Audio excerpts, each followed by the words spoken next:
എനിക്ക് ഓർമ്മ വരുന്നത് ഒരു പഴയ കുറുക്കനുണ്ടായിരുന്നു പണ്ട്, കഥകളിലെ കുറുക്കൻ. ആ കുറുക്കന് സ്നേഹം തോന്നി കൊറ്റിയോട്. എന്നിട്ട് കൊറ്റിയെ വിരുന്നിന് വിളിച്ചു സ്നേഹത്തോടു കൂടി. കൊറ്റി വന്നപ്പോഴത്തേക്കും പരന്ന പാത്രത്തിൽ സൂപ്പ് വിളഞ്ഞു. ആ കുറുക്കനാണ് കേന്ദ്ര ഗവൺമെൻറ് 530 കോടി രൂപ വായ്പ തന്നു. പക്ഷേ മാർച്ച് മാസം 31-നകം അത് പൂർത്തിയാക്കണം. ഇന്ന് തീയതി ഫെബ്രുവരി 15. ഫെബ്രുവരി 15, മാർച്ച് 31, 1.5 മാസം കൊണ്ട്. 1 മാസം ഇല്ല, 28 ഉള്ളൂ ഈ മാസത്തിന്. അങ്ങനെ നോക്കിയാൽ അതേ കുറുക്കനാണ്. കഥകളിലെ കുറുക്കൻ മോദിയായി, മോദി ഗവൺമെൻറ്റായി, BJP ആയി വന്നിരിക്കുന്നു. ശുദ്ധമായ തട്ടിപ്പും വഞ്ചനയുമാണ്. കേരളത്തിലെ ഒരു കഥ തന്നെയാണ്. വയനാട്ടിലെ പാവങ്ങളെ അവരൊരു ഇത്രയ്ക്ക് നിഷ്ഠുരമായിട്ട് കബളിപ്പിക്കാൻ മോദി ഗവൺമെൻറ്റിനെ പറ്റും. ഗവൺമെൻറ് എല്ലാവർക്കും ശ്രമിക്കട്ടെ, പക്ഷേ ഇതൊരു വല്ലാത്ത അനീതിയാണ് കാണിക്കുന്നത്. 2000 കോടി കൊടുക്കേണ്ടിടത്ത് അത് കൊടുക്കാതെ 530 കൊടുത്തിട്ട് പറയുകയാണ് ഇത്രാം തീയതിക്ക് അത് പൂർത്തിയാക്കി എക്സ്പെൻഡിച്ചർ റിപ്പോർട്ട് തരണം അത്രേ. ഇത് ഗവൺമെൻറ്റാണോ അതോ ട്രംപിൻ്റെ അടിമയാണോ ഇത്? ഇപ്പോൾ ട്രംപിനെ കണത്താ മോദി പറഞ്ഞിരിക്കുന്നത്. കുടിയേറ്റം തെറ്റാണെന്ന് പറയുന്നു.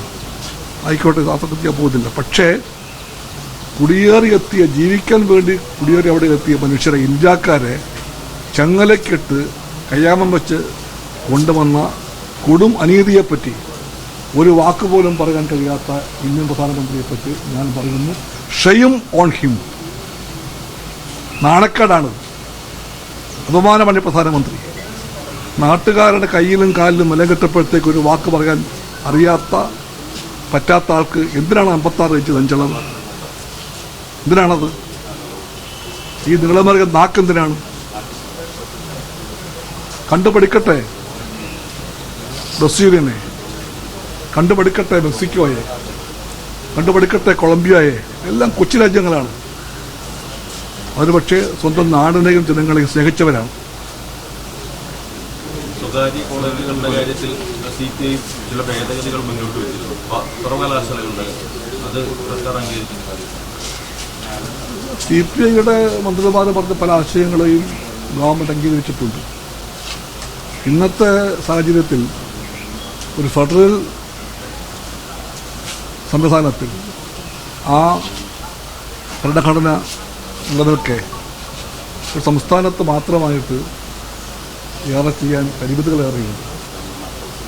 സംസ്ഥാനത്ത് ഒരു LDF ഗവൺമെൻറ് ഉണ്ട്. പക്ഷേ ഇന്ത്യയിലാകെയുള്ളത് LDF ഗവൺമെൻറ് അല്ല, വലതുപക്ഷ ഗവൺമെൻറ്റാണ്. അതുകൊണ്ട് തന്നെ എല്ലാ സ്ഥലങ്ങളിലും സ്വകാര്യ യൂണിവേഴ്സിറ്റികൾ വന്നുകൊണ്ടേയിരിക്കും. ഒരു കൊച്ചു തുരുത്താണ് ഈ കേരളം. ഇവിടെ മാത്രമായിട്ട് ഇടതുപക്ഷത്തിൻ്റെ എല്ലാ നയങ്ങളും നടപ്പിലാക്കാനുള്ള പരിമിതിയാണ് ഞങ്ങൾ നേരിടുന്നത്. ആ പരിമിതി ഞങ്ങൾ അംഗീകരിക്കുന്നു. ആ പരിമിതിക്കകത്ത് നിന്നുകൊണ്ട് ചെയ്യാൻ കഴിയുന്ന കാര്യങ്ങൾ ചെയ്യാനാണ് സംസ്ഥാനത്തെ LDF സർക്കാർ ശ്രമിക്കുന്നത്. സ്വകാര്യ യൂണിവേഴ്സിറ്റികൾ വരുമ്പോഴും അവിടെ സംവരണം ഉറപ്പാക്കും. മലയാളികൾക്ക് അവിടെ സംവരണമുണ്ടാകും. SC ST വിദ്യാർത്ഥികൾക്ക് പങ്കാളിത്തമുണ്ടാകും, സംവരണമുണ്ടാകും. ഇത്തരം കാര്യങ്ങളെങ്കിലും ചെയ്യാനായത് ഇത് ഒരു ഇടതുപക്ഷ സർക്കാരായതുകൊണ്ടാണ്.